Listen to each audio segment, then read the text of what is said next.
Bonjour tout le monde, bonjour, c'est Stéphane, je suis très heureux de vous retrouver, j'espère que vous allez bien. On fait le petit cérémonial habituel, je vais bien, et vous, comment allez-vous? Dites-le à haute voix, bien, pas bien, c'est important, voilà. Alors, une question m'a été posée, et je la trouve, elle m'a beaucoup surprise, ça m'a surpris, vraiment. Est-ce que la consommation, on parle de consommation chère, c'est-à-dire d'alcool, de drogue, dure, de jeux, etc. Est-ce que l'addiction, en général, quand ça coûte de l'argent, est-ce que c'est pas un problème de riche quand même?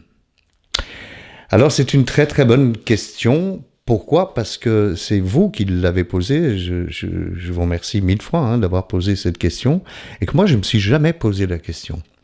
Par exemple, quand j'ai commencé à fumer des cigarettes, alors j'avais 12 ans, j'avais de l'argent de poche, pas beaucoup, et puis je travaillais comment on appelle ça, les congés scolaires pour plus tard, quand j'étais ado, pour acheter des disques, des chaînes stéréo, etc. C'est de là que venait mon argent. Donc avec l'argent dont je disposais, qu'est-ce que je faisais? J'achetais des paquets de cigarettes, et donc je fumais. Une fois que j'ai arrêté l'école et que je me suis mis à travailler, et j'avais 17 ans quand j'ai commencé à travailler dans un magasin de disques, ensuite comme disc jockey, je gagnais évidemment ma vie correctement. Eh bien, ma consommation de cigarettes a décuplé, bien sûr, puisque j'avais beaucoup plus de moyens pour acheter les cigarettes. Donc on pourrait dire que c'est un problème de moyens financiers, l'addiction. Je suis pas certain. Pourquoi? Parce que, encore une fois, quand je suis tombé dans l'addiction de la cigarette quand j'étais ado, je pensais beaucoup à ça, je ne pensais quasiment qu'à ça.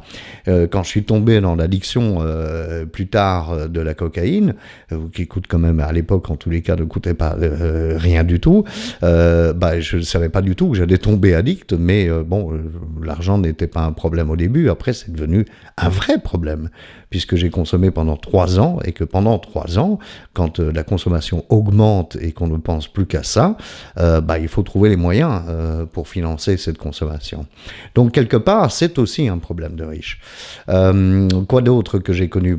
La troisième et dernière addiction, la bouffe, ça c'est différent parce qu'on peut s'empiffrer de crasse et finalement ça coûte pas très cher. La troisième addiction, c'est l'alcool. Alors l'alcool, moi j'ai connu 2 étapes dans l'alcool. La première, c'était j'ai eu un dégoût pour l'alcool tout court parce que quand j'étais ado, j'ai bu 2 fois j'ai été bourré, j'ai vomi partout et donc ça m'a largement suffi. Et puis quand j'étais jeune travailleur, disc jockey, on avait mangé, après avoir travaillé la nuit, on avait mangé dans des restaurants à Bruxelles et parfois mes collègues buvaient du vin et moi jamais ça m'a plu. J'arrivais pas à boire du vin, je trouvais ça très mauvais. Je buvais, un peu de vodka avec de la menthe et du Perrier et des choses comme ça. Mais bon, c'était raisonnable. Du côté du vin, par exemple, je me suis pris d'amour, parce que ma grande sœur m'a éduqué au vin de Bordeaux, je me suis pris d'amour pour les grands vins de Bordeaux, donc j'ai commencé. Alors, vous voyez, c'est ça l'addiction. J'ai commencé à me passionner pour les vins de Bordeaux, j'ai acheté tous les bouquins, j'ai goûté tous les vins de Bordeaux possibles et imaginables. À 7 heures, j'ai bu tous les plus grands vins de Bordeaux dans de très bons millésimes, sauf malheureusement Pétrus et Yquem, les 2 vins que je ne boirai jamais, évidemment, puisque je ne touche plus à l'alcool. Mais donc, à l'époque, on pouvait se permettre ces bouteilles. Aujourd'hui, un grand vin de Bordeaux, c'est quasiment impayable. Et en tous les cas, si on a la chance de partager une bouteille de grand vin, il faut la boire doucement, ce que je sais pas faire. Donc, c'est même pas même pas la peine d'en parler. Mais donc, comment on passe d'un problème de riche, qui pourrait être vu comme étant « moi, j'ai pas les moyens d'être addict », à devenir un addict, c'est très simple. Au lieu de boire des grands vins de Bordeaux, on boit de la piquette. Donc pendant moi j'ai eu un alcool de prédilection parce qu'à l'heure où je vous en parle, j'ai aucune envie de le boire, c'est les pastis.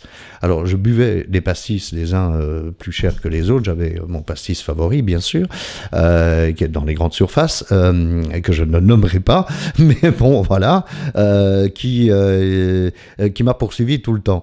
Mais à un certain moment, comme les quantités devenaient très élevées, j'ai testé tous les pastis bon marché, les pastis pas de marque, les pastis au rabais.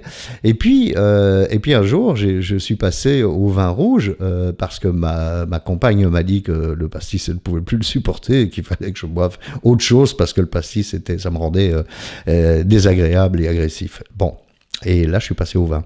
Alors, au vin, je sais pas, on peut parler d'argent maintenant tranquillement. Moi, j'ai plus de complexe avec ça puisque j'avais de très bons jobs et puis j'ai tout perdu et puis j'avais plus de travail, etc. Donc, j'ai vraiment pas de complexe avec l'argent. Mais je peux vous dire que là où je buvais des vins plus ou moins de qualité, à un moment, vers la fin, les dernières semaines, j'étais à du 2,95 la bouteille. Hein. Donc à 2,95 € la bouteille, du rouge, ça fait mal. Je peux vous dire, ça fait des dégâts. Donc voilà, je ne sais pas si c'est un problème de riche. Je pense que moi, comme addict, et vous qui me regardez et qui commencez tout doucement à vous dire, tiens, je suis peut-être un addict, on a peut-être la même chose. On s'adapte, mais coûte que coûte, je veux mon produit. Alors que ce soit une addiction à un produit ou une addiction comme le jeu, par exemple, je vais trouver le moyen de financer mon addiction, soit en gagnant plus d'argent, par exemple, soit ou en le volant, Dieu seul sait ce qu'on peut faire comme bêtise, soit en diminuant le prix à l'unité de cette addiction. Voilà. Donc je pense que on ne peut pas dire que ce soit un problème de riche. Ça, c'est ma réponse. Je pense aussi que personne n'est à l'abri. C'est pas parce qu'on vit dans une famille très aisée qu'on ne deviendra jamais alcoolique. Faux. C'est pas non plus, et c'est un cliché, parce qu'on vit dans une famille où les fins de mois sont difficiles, qu'on risque de devenir SDF ou alcoolique. Rien à voir.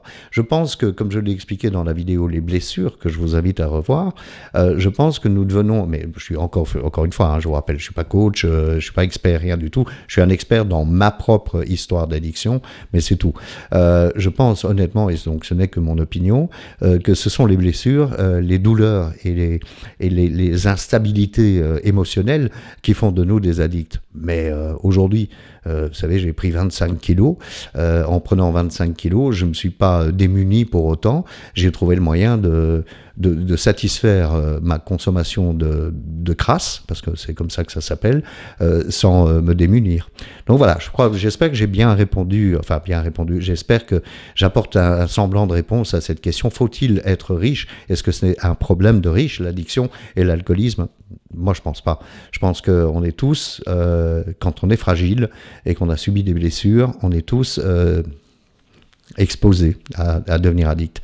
Bonjour, @stéphaneshow.com, le tout en attaché, bien sûr, sauf le point du .com.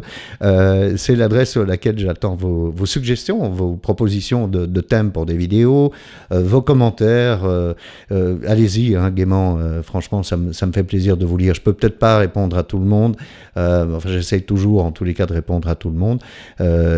Parfois, je peux pas entretenir une correspondance, mais ça me fait vraiment plaisir. Allez-y. Bonjour, @stéphaneshow.com, et on se retrouve lundi prochain. Je serai très heureux de vous retrouver. À lundi. Au revoir.